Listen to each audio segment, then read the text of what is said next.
Welcome back to Beards and Brews. If you haven't already, hit that subscribe button, smash that bell, so you know when we have another one brewing. This week's movie is going to be Kung Pao Enter the Fist. Now, fellas, Chandler in particular, why is this a timeless classic? It fucking sucks. And that's the last thing we ever heard from Chandler before they found his body. Now, Brady, by all means. Where are we burying him? In a barrel. No. Oh no, they'll never find him. No. This is definitely a curveball that I kind of threw because I knew this movie is silly as shit. I know objectively this movie is not good, but for some reason I just hold it in my heart like a little baby that you would roll down the hill. I'm right there with you. You had a buddy that you shared this with. Chandler, you remember Travis. Me and Travis used to watch this movie all the fucking time and just be stupid. I'll tell you, this was the first time that I'd seen this, and honestly, I didn't really know what it was. I just thought it was going to be like a silly kung fu movie. I feel like there was another one that came out around that time. You're thinking of Kung Fu Hustle. Kung Fu Hustle, something along those lines. I thought it would be like that. It's not like that at all. What he's trying to say, it's much better. Layers upon layers, joke after joke. Are those jokes?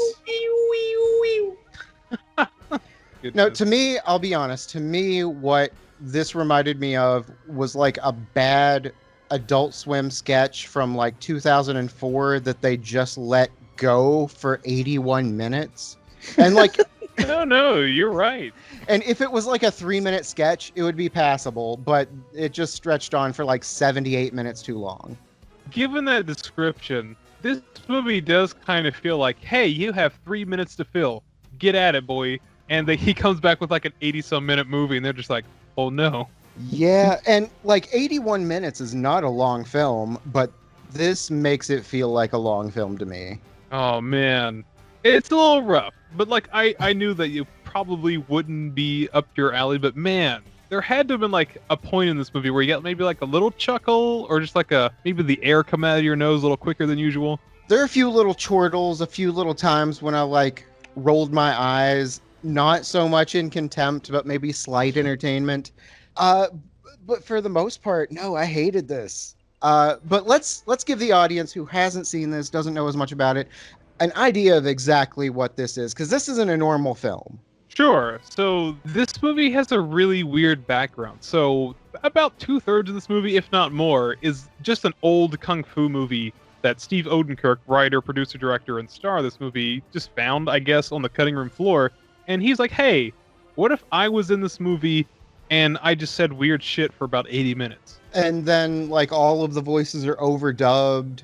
Most of them overdubbed with voices that you obviously can tell does not go with the person that is, like, you'll have, like, this serious kung fu guy, and he'll be talking like, I don't know, like a cat or something. I don't know. Well, I think all but one, maybe two characters are all dubbed by Steve Odenkirk, writer, director, star of the movie. He's everyone's voice. It's like if you were sitting at home alone making fun of a movie by yourself and then you started to hallucinate that you were in the film. It's like a really bad trip.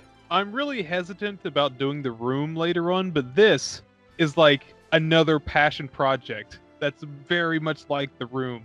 I gotta say, at least Steve Odenkirk knows it's a joke and is having fun. Okay, Tommy Wiseau is like, never takes it seriously. Look at my ass, get more of it, spoons. I would rather find comedy in someone's attempt at not making comedy than the poor attempt at comedy that's going on here. I don't mean to just rail. I really don't, but that's pretty much, if we're setting up a parallel between this and The Room, I find more enjoyment watching The Room as a comedy than watching this as a comedy. Well, let's get into some of the comedy. Well, that aside, the plot, which is very thin, is basically this. So there's a character played by Steve Odenkirk, and he's just known as the Chosen One. Like, he has that moniker before he's even chosen to do anything. And basically his parents are killed, and the rest of the movie is just his journey for vengeance. That's it. Yep, that's pretty much it. No, that's it. Yeah. Yep. The opening scene, you see, like, he's a baby and, like, a bad guy comes in, torches up the family home. By the way, his parents are definitely of some sort of Asian variety. He is absolutely Caucasian. I'm no geneticist or anything. I know genes can go all over the place and your kid can be whatever, but his mom was definitely a cheating whore. Is that what that was?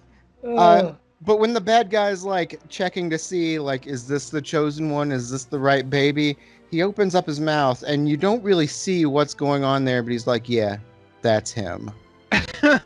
I mean, what more do you need? I mean, he just pisses on him later on anyways. He tries to stab the baby, and the baby says, fuck that noise, and jumps up out the crib and goes all Ally McBeal beat down on him. Yeah, that baby animation looks like the baby from like the Ooga Chaka. Yeah, that.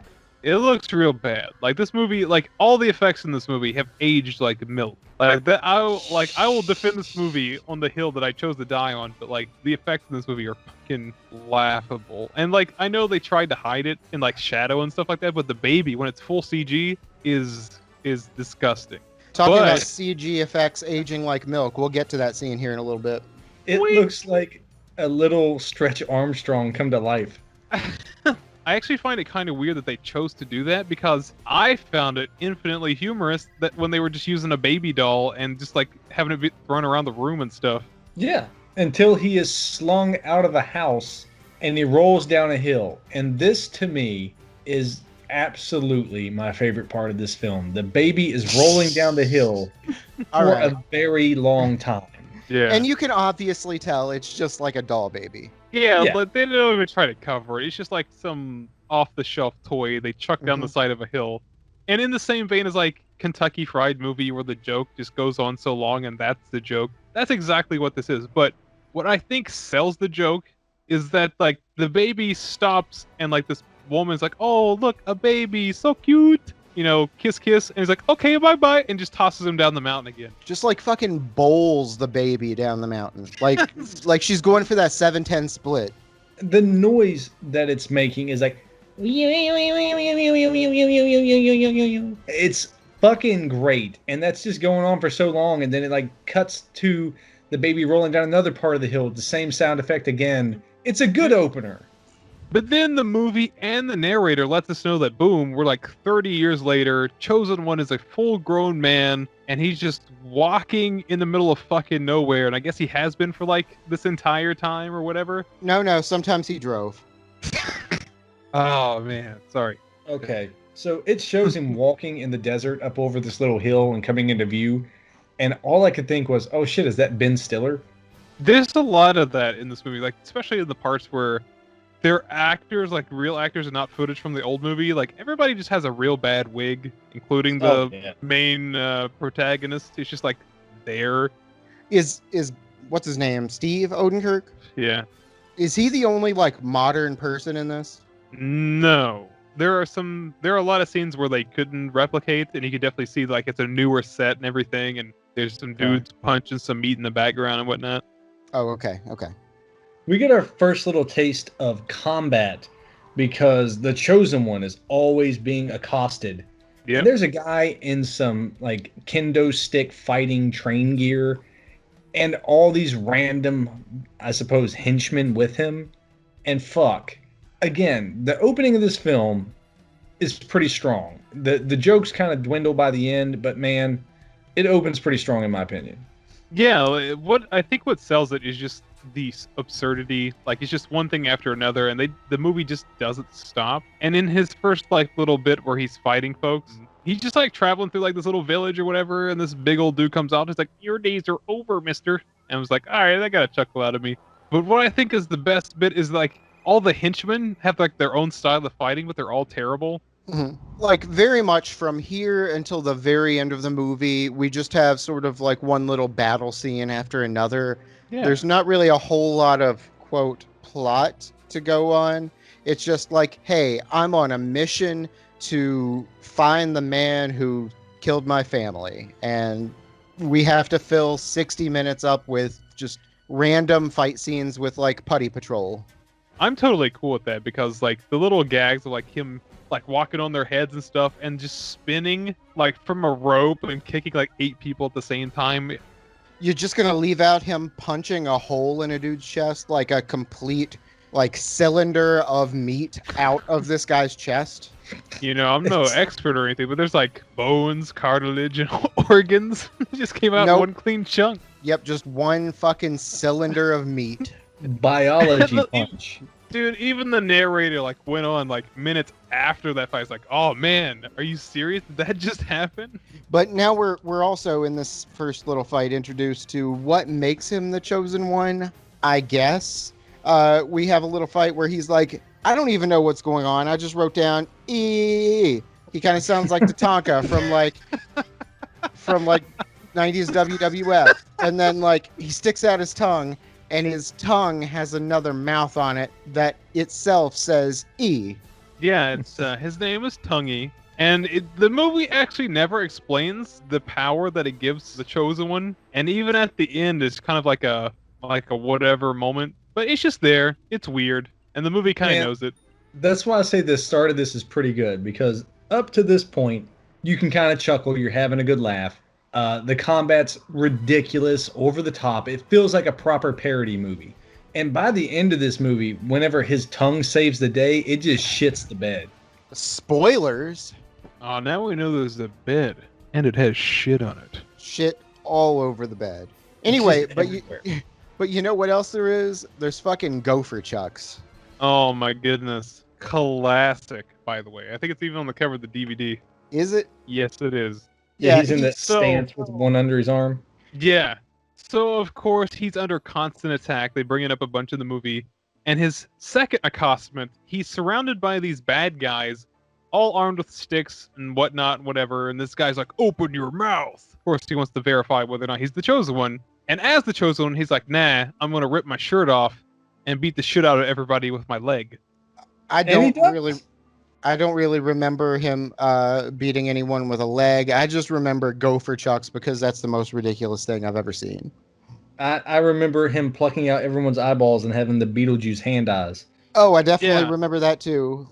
He has one eyeball on each of his 10 fingers and is just like, oh! Then it gets so intense. He stands there in this fierce pose that's so fierce and so intense that he pops a vein in his neck and it starts squirting out blood.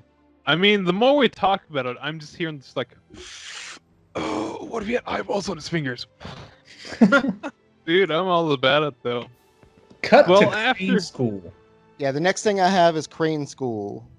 Here we are, and he's here to get some training from Master Tang. And Master Tang, at first, comes off as just your run-of-the-mill, just old teacher man or whatever, but he quickly falls into the creeper vibe almost immediately. He has the exact vibe of a Rob Schneider parody. If this was a Happy Madison film, that would be Rob Schneider. Oh yeah, dude, you're totally right. He had the fucked up one eye and everything. Mm-hmm. Are you saying that this gentleman is Mr. Miyagi Chinese Gigolo? Yes, Ooh, with a weak prostate and a penchant for swallowing moths. But of course, Chosen One's there so he can ask for help and kind of hone his abilities in order to defeat the greater evil or whomever he will later find out that killed his family. Yeah, he tells him the person that you seek is called Master Pain. And then, is that the same guy as Betty? Yes. It is. Yeah, Master Pain, I guess, was a little too on the nose. So what better way to make the joke a little better is to rename your character halfway through. Listen, he identifies as Betty. I mean, if he wants to identify as Betty, that is his God-given right. Man, this movie is ahead of its time. I'm just going to put that out there. It's there. very progressive, yeah. Yeah. Now, through this whole Crane School thing, the best part is the exposition dump done by Master Tang. It's done in these fucking horrible little 2-second flashbacks. He goes, oh, I remember when they said you would appear. And then it flashes back to him and some guy. He's like, the chosen one will appear. And then that's it. Yeah. And there will be a chosen one. Yeah. And he's like, then he spoke of the significance. Hard cut. It will be significant. And then after all this little dream sequence, why are you in bed? Well, that's right after, in the flashback, that dude killed a dog with a fart. I just want to put that out there as well. Because he suddenly turns into fucking Uncle Joe from Willy Wonka, and he's just like, I can't move, chosen one. Yeah. But my student, hot girl, is here to help you. And titty flash. There you go. Oh, I go pee-pee standing up, squeaky shoes. I'm a man too. I go pee standing up. Actual line from this movie. Yeah, Oscar, come on. He starts training, and he's like, the Zohan rips him off. Like, the Zohan does the push-ups. He's like, look, no hands. And this guy's out there doing push-ups with his breath. Yeah, it just gets more and more ridiculous. And, like, they go through all the training tropes. You know, he breaks the board, but not just one, like a whole stack of them. And they don't break, they fucking explode when he hits it with his one finger. Yes.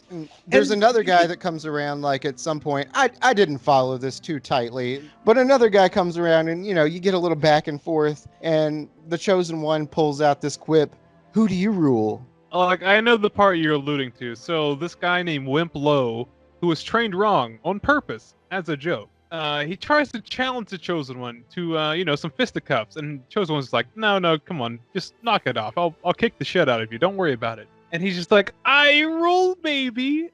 And then there's like a beat, and then Chosen One's just like, and exactly who do you rule? The large, dark nipple people? That's it. Yeah, that was worthy of writing down, at least. All that I have after that is dumb voices. Is that just the rest of the movie? That's the rest of the movie. It's a good chunk of it. Yeah, we like, get dude, a lot of fun filler and product placement. The first one we get to see is some Bowflex action. Dude, I still think that joke lands. That movie's been out for like 20 years at this point. And, like, you know, they're working out, they're punching some punching bags, there's some guys with sticks, and just like slowly pans over, and he's just like on a Bowflex, no context. Man, I haven't thought about the Bowflex in years. Bowflex, sponsor us. Dang, Chuck. Is Bowflex still a thing? It's got to be a... Is it a thing?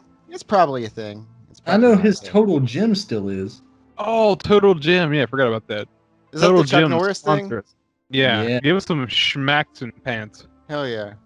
I'll play with a Total Gym for like a month and then put it in the attic and never use it again. That Jane Fonda, whatever, workout tape, sponsor us. You can do that too.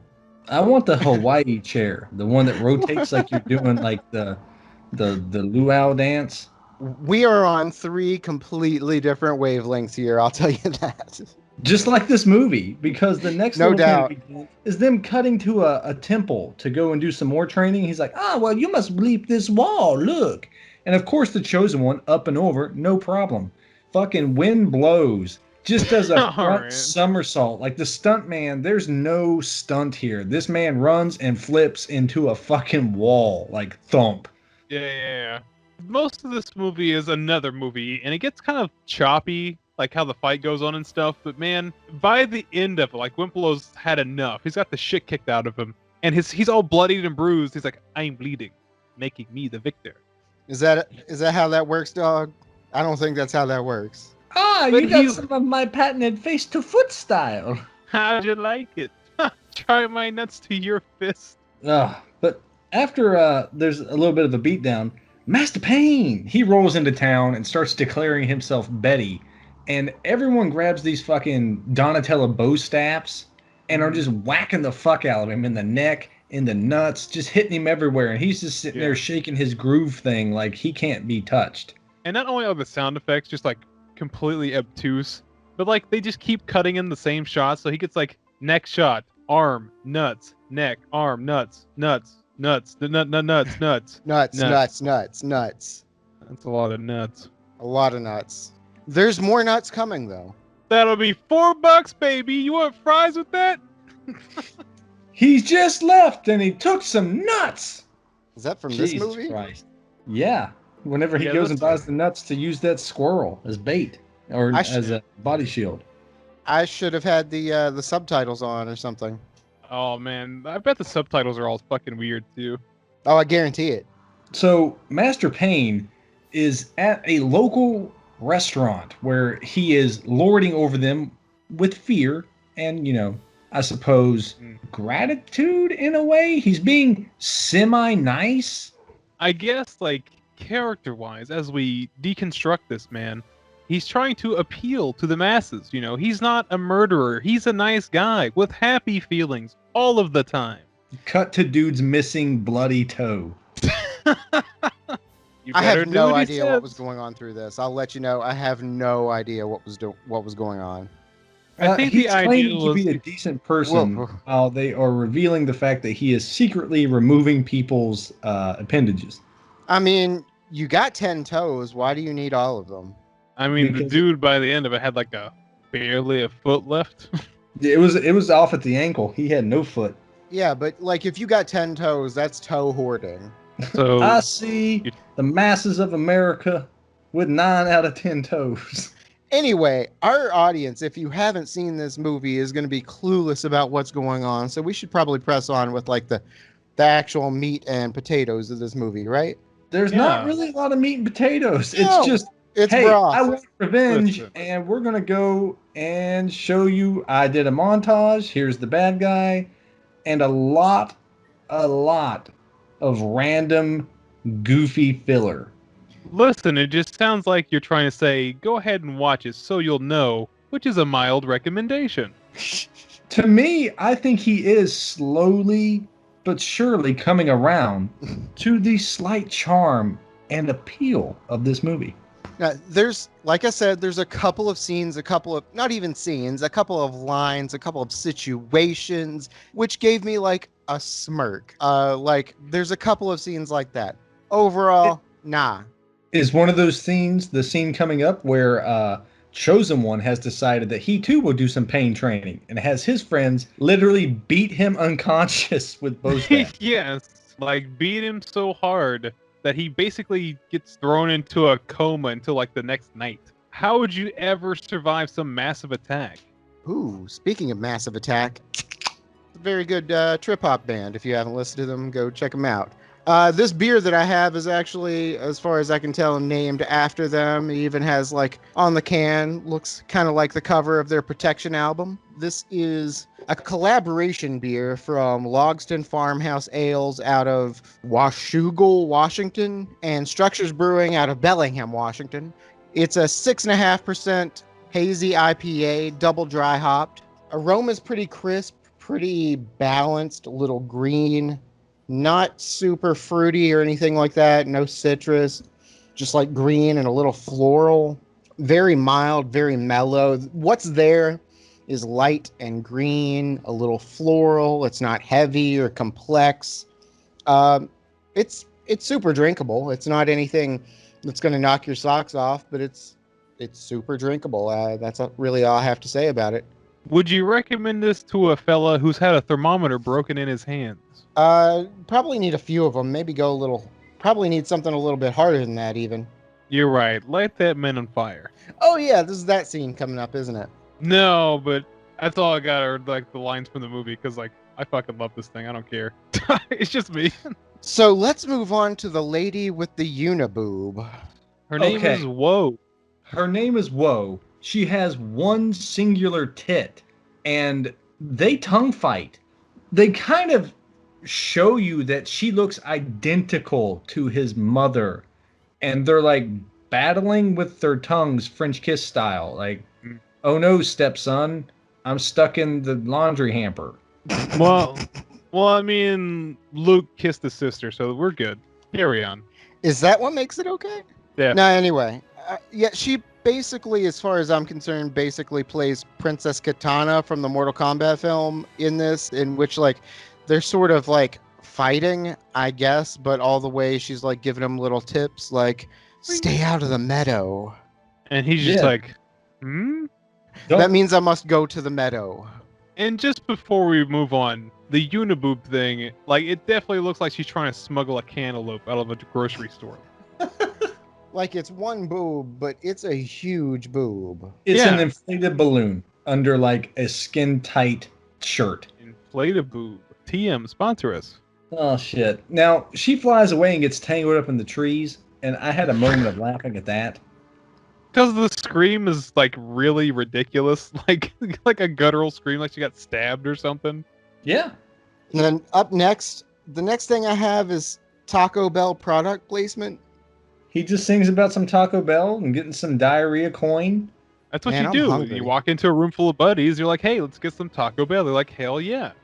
I need a Crunchwrap Supreme. Crunchwrap Supreme's where it's at. They also introduced this dog. He's like, at least I got you, dog. And it pans over and the dog's like, oh, and just dies. Is this the first time that we've seen this dog? No, he was like early on in the movie, but it's one of those things where like he's with Chosen One and then he's just like not seen for the next half hour and then he's just back again. Oh man, like in that Steven Seagal movie where he saves that puppy and then you don't see it for 30 minutes and he brings it back and he's like, oh man, I forgot that you were in the car, but it's been 2 days. Dead. So after the whole Taco Bell thing, Master Tang realizes that the Chosen One wants to fight Betty one-on-one, but he is not quite ready. So Master Tang takes it upon himself to face Betty by himself, even though he's a sickly old man. Also, Betty has the power of a boombox on his side. Fuck yeah, he does. He's got his tunes. Yeah, not only does he have a boombox, he has a boombox playing MC Hammer's You Can't Touch This, which is the ultimate hype song as far as I'm concerned. I mean, the dude's got some decent shade. Like, you know, Master Tang rolls up, he's like, I'm here to beat you up. And the guy's just like, do you need like a glass of water or something, dude? They do some of that classic, like early 70s Kung Fu style fighting to where it's like very slow and orchestrated, but it's still pretty to look at. And to me, this is one of the better fight scenes in the film. And this is the first time I actually remember seeing those like iron chains, like the iron claws on the chain that Betty has. His get over here's. I don't even know exactly what they are or how you're supposed to use. Are they like nunchucks or are they like, is this a real weapon or is this just, what is this? You know those little sticky hands you get out of the quarter machines? It's a lot like God, that, yes. But you die. Those things are 75 cents now, by the way. So, so the next thing I have is the hot girl is crying and the Chosen One leaves her. Is just like, bye. Yeah, he's taking a little stroll from there, and then he hears a voice in his head. Remember, avoid the meadow. Too late. Turns out he's in the fucking meadow. By the way, I love this movie a lot. I have a super soft spot for it, and like I said earlier, I'll die on this hill. Don't worry about it. But you really have to preface this scene with that. I do, because I cannot defend this next bit whatsoever. It is entirely embarrassing, does not hold up whatsoever, and goodness, does it just like completely fall apart under its own joke? It just I don't even care. I fucking love this scene. The Mootrix is gonna be the fucking classic forever. He's got a cow jumping, shooting milk. There's literal quote unquote utter devastation. It fucking tombstone pile drives him. Come on, man. Straight There's a up sliding pile drives him. Yeah, he's like beating his own udder, squirting out fucking milk in his face. And this is all CGI, and it is ridiculous. It is ridiculous. Like, including the part where he's like using his udder as a punching bag and it's a little too violent for the situation. He winds up milking the cow until it's just like dry, like milking the cow until there's like nothing left inside the cow, and that's how he wins the fight. Yeah. So the next scene, swinging the chain, yeah, spring break, top of the waterfall, swinging the chain. I'm gonna spank you, bitch. You fucking swinging the chain. Oh yeah, I spanked you as a baby, and I'll spank you now. Bring it. Oh, is it spanked? Yeah. Oh, okay. I wrote down, I wiped your ass as a baby, and I can do it again. I don't know how I got that. Man, I was high. And the movie... It's just Trailer Park Boys. Boys, I'm fucking high. Anyway, let's press on. Those iron claws, they hurt like crap. That's the whole lesson of the movie, by the way. So, I gotta get me some. So Chosen One finally meets up with Betty, and Betty's still a little too much of a match for him. And, like, he tries to square off, and for whatever reason, in the middle of it, Ling's father comes up. He's like, no, you can't do this. You're not strong enough. And he's just like, who the fuck are you? I'm Ling's father. Oh, you. I was like, God damn it. Like, I think he, like, calmly just says, like, oh, dear. I'm just like, yeah, same. There's a copious amount of ass whipping handed out, and they are sent packing down this rapids/sudden waterfall to where they fall over it. And it's a really funny shot because it shows them literally in like 6 inches of water and then going over this monstrous waterfall, and a whale appears. Yeah. This is just Action Park. This is It was the 70s, guys. This is Action Park in New Jersey. Hey, look, they paid to get in. That's enough. Don't sue us. They can do whatever they want. Also, you guys have beer for really cheap, so I'm drinking like 7 of them. Fair enough. Hard cut to Master Tang's teeth, and boy oh boy, are they fucked. Oh yeah, it's a real weird close up of Master Tang and his like janked up teeth. Because Chosen One and Ling's father, they're kind of stumbling through a field or whatever, and they finally make it back. And most importantly, he wants to know if he sees a Radio Shack. And they get back and they try to fix him up, and he's just like, "Oh, I got what you need. I'll go find the Neosporin." And he just starts singing about it. It's a good scene. Like, did you guys catch the question that he asked him? He's like, "Where? Where does it hurt?" And he's like, "Pretty much around the big bloody spot." Yes. Got that, yeah. What got me is after they're quote unquote patched up, the father character, Ling's father, is in the room, and it gets like uncomfortably weird the way they dubbed it, because like he's jiggling the wound, and the guy's like, "Don't do that. You're gonna open the wound." He's like, "Don't ruin this for me." Yeah. He's just like jiggle rubbing the wound titty. Moments after, like, finds out he didn't make it. His wound just never healed because he was fondled the entire fucking time. Did he ever get the Neosporin? No, I mean, not in time. Damn, Neosporin. Sponsor us. And then we got Wii U, and she's like, "Oh, my father has died. I've never been so alone and horny." Yeah, I'm whatever. Horny, but I don't want you to think that I'm a slut, but I am horny. She just keeps like taking off and putting back on her robe like 9 times over the span of this like 45-second scene. To be honest, it was the only reason why he stayed to train anyways.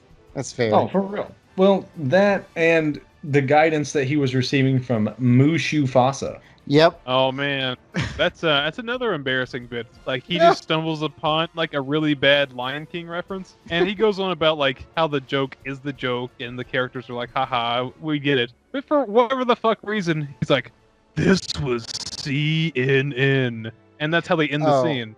Yeah. Oh my god. But no, like you see like this. What even was it? It wasn't a lion, was it? But it was a yeah, what? Yeah, like a lion dragon, like an oriental lion or something. Okay. Yeah, like you see his face in the clouds and he's calling out, "Simba, Simba." And the Chosen One's like, I'm here. I'm not Simba, but I'm here. Oh yeah, he's like, "Oh no, I'm not Simba. I'm the Chosen One." And he was like, "Oh, okay. Chose Simba." Chose Simba. Fucking Hakuna Ma wee wee wee wee. But he does sound a lot like, okay, not really like Mufasa. He sounds like Darth Vader. Yeah, I feel like at that point, like Steve Odenkirk ran out of voices. It's like, let's just put like a sound mask on that or something. Yeah, that's fine. Whatever. I But made we this learn movie in 20 minutes. We learn a little bit here about the evil council. Do we? First of all, there's an evil council. We learn that. And their plan is evil. They're going to kill him with a rock. I don't know. It's evil. That's all we know. Something now batting Mike Piazza. Yes. That's Marlin superstar Mike Piazza. You just gotta play with the echo. That's all it's about. We are treated to a ventriloquist bit before Betty kills them. I guess just plot-wise, in quotey fingers, the evil council really wants the Chosen One dead, so instead of just hunting for him, Betty's just gonna like wipe out everybody until they get to him. And then, like, you actually hear the evil council's plan, and it sounds straight up like something Donald Trump would say. It's a bad plan. Oh, that will hurt many good people. It's a bad plan. I can't do Donald Trump's voice. Just imagine him saying that. It works. Trust me. Those are some bad hombres. Bad hombres. It's a bad plan. But they try to capture, after killing the ventriloquist, very violently, mind you. Like, one of their heads gets splattered against a wall. It's so ridiculous. And they try to use their ventriloquism powers to make it seem like somebody was outside. And of course, Betty saw through their ruse. And they paid for it. With their lives. We are both ventriloquists. I swing a bit more. He swings a bit less. It's almost like the two fucking old dudes from the Muppets. Oh no! They caught Yes, us. We're those dead guys. now. I don't have a whole lot about this scene. I just have written down bad guy versus ventriloquists. What? This is fucking dumb. Well, the dumbness continues because the Chosen One has to get those pyramid things off of Betty's chest. So he practices with a bunch of wooden dolls that look just like him, like wig and mustache and everything, for the comedy. So what are those little pyramid things again? Plot devices. All right. Yeah, they're like MacGuffins. Whatever. Like if he removes those little pyramids, he dies. He wins. It looks like he There you just go. has like gigantic D4s strapped to his chest. Yes. Yeah, he does. Yes. Yeah, he does. He's always doing at least 2 damage. Yeah. At least. And he's practicing away. He's trying all these move sets, but none of them really work. They're always leaving his poor sensitive balls out in the open and stuff like that. So his plan comes down to hire a squirrel by buying a pound of nuts and using that squirrel as a natural cushion to take the blow from Master Betty. No, I'm serious. Ling gets in trouble, and he has to run to the rescue. And Yeah, he does. this is a fucking amazing scene.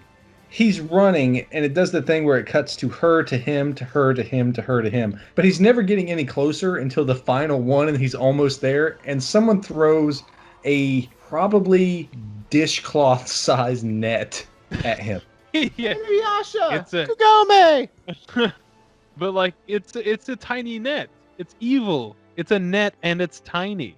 He's probably in the field right now, rotting like a papaya. Yeah, it actually covers his head and one shoulder. But Brady, do you know why you like that joke so much? Why? It's because it was stolen from Monty Python and the Holy Grail. Probably so. That checks out. Yeah, it was the bit where Sir Galahad was running towards the castle after that one dude had shot the arrow yes, or whatever. you're exactly right. Yes, sir. Yeah. You like it because it was written by somebody who is a comedian. Okay. But I will say at least he plays it up. He's trying to get his lips through one of the lattice works, and he's like, and then he just passes out. Yeah. And of course, Betty rinses through everybody else. Master Tang gets yoinked. Ling gets killed. Wimp Low with the squeaky shoes gets his last squeak before he dies. This is another one of those moments, though, that's also kind of payoff. He wakes up, somehow gets out of the net, and by get out of the net, they literally play the scene in reverse. And he runs into reverse to save Ling, Master Tang, and unfortunately not Wind Blows, who does not revive, unlike Master Tang, Ling, and the dog.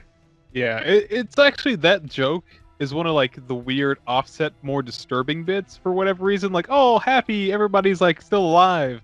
And it's well, surely Wimp Low, and he hustles over, and it's just really loud buzzing fly sounds. He's oh, goodness.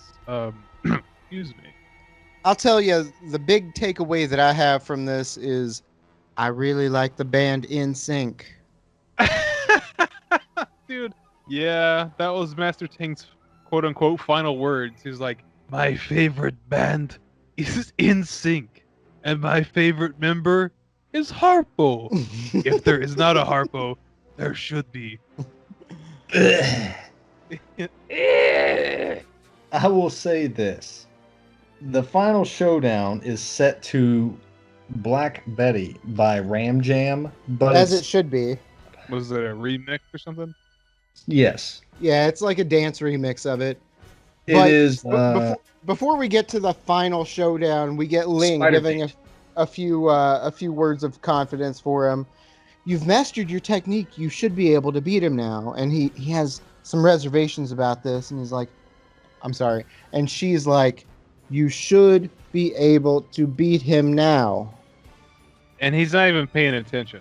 I watched this with the missus, and she was just this is when I'm trying to tell you something. I'm what? Hey, you should be able to beat him now. Because that's how the movie's going. That's how movies work. So fire up Ram Jam. Buy some get to peanuts. Ram Jam and nuts. 10 out of 10.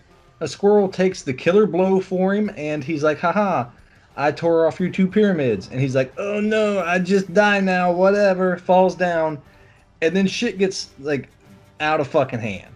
It was All crazy hell before. breaks loose. Yes, Yeah. it was crazy before, but then all of a sudden you go, wait, what? Suddenly, everything's just real French. Sacre bleu! But why Quote would the this French movie. have Egyptian pyramids flying mean- through the air? No, I don't it's know, because they're aliens. The aliens are French now, but they used to be aliens. They have naturalized themselves.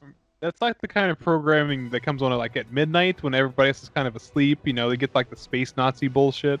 Yeah, but you can watch that on Amazon Prime anytime. Sponsor us. Yeah, but now they're French. Letting their pits go, getting them real smelly, like eating baguettes. Just living the life as a French. French. Mhm. Disgusting. Tungi flies out, attacks one of the pyramids. It spins away like a dreidel, and happy ending for just a moment before we get sequel bait. I guess. Very true. Like you think everything's over, you think everything's safe. You're probably right. So Yeah. this movie didn't get a sequel? Is that what you're telling me? No. I think the joke, of course, in quotes, was that like there's a lead to a sequel that never happened, and they try to fill it with a bunch of bullshit. There's a dude with like big lips, and he's like, "Bleh, bleh, bleh, bleh," and there's like a dinosaur foot. Wow, it's so wacky. I have next on Kung Pao some ridiculous shit. He pointed at his nipple. Come on, you gotta go see it. Also, Ling greets him with her shirt just wide open, like, all right, you are the hero. Come and take me now. We're sure wide open. Fuck it. Under Whatever. the- Yes, yeah. Now, I said the opening was the best part, but this has one of the best gags. As part of the sequel bait, Mr. I got a whole cylinder punched out of my chest is now going to be the main villain, I suppose, in the next one, because he has got his chest plug attached to a chain and is spinning it as a weapon now. And I was like, holy shit, I like that idea. Even after all these years, Steve Odenkirk poops out a sequel to this movie, which I know damn well would be awful. I'd watch it. I wouldn't. Join us next week when we do Kung Pao 2, Tongue No. of Fury. No, really. What did you guys actually think of this? Okay, I watched this a lot as a teenager with one of my buddies named Travis. We took a lot of the jokes away from it, and it wasn't so much that the movie's great, but you can take some of the stupid things and annoy your buddies with it.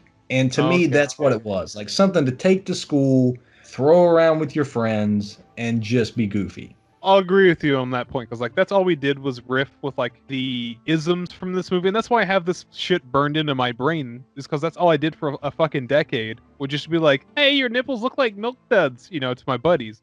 So I still enjoy this movie quite a bit.